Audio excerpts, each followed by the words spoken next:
La métamorphose du temple de la communauté des églises évangéliques à réveiller les héros prend une vitesse supérieure. Les travaux ont pris un virage important pour rendre cette bâtisse tel le temple des Salomon. Hector Tank, ingénieur et superviseur de toutes les activités de construction, tient à exécuter la volonté du prophète multidimensionnel, Monseigneur Christian Jacob Kabamba, celle d'offrir un cadre VIP aux fidèles.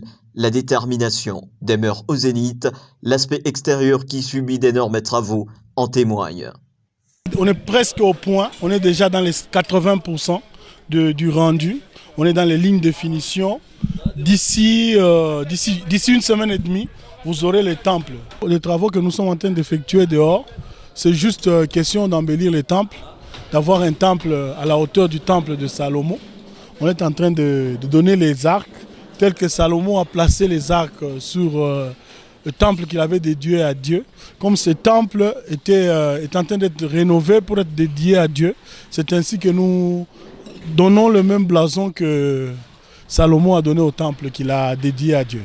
L'intérieur du bâtiment ecclésiastique est déjà soumis aux activités des plafonnages.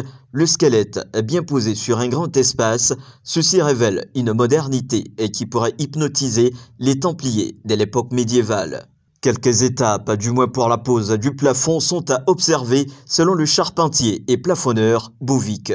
Vous voyez déjà notre squelette que nous sommes en train de faire. Nous sommes presque à la fin de notre squelette. Après cette étape, nous allons maintenant passer à la phase de mettre ce qu'on appelle les gyprocs. Concernant ça, on appelle les fermes métalliques. Oui, ça nous a un peu coûté. Comme nous sommes des techniciens, on a fait tout pour contourner cet obstacle. Ce qui est vrai, les gens seront vraiment à l'aise. Vous voyez un peu notre plafond, on a juste un peu... on a fait monter ça en haut pour que les gens ne puissent pas être étouffés. Concernant le fer ici qui est en dessus, on va orner ça. On va orner, vous verrez que tous les charpentes métalliques ici, les fermes métalliques, ça ne va pas se voir, ça ne sera plus visible. Ça sera castré dans les gyprocs. D'ici au 14 juin, les gyprocs seront déjà placés.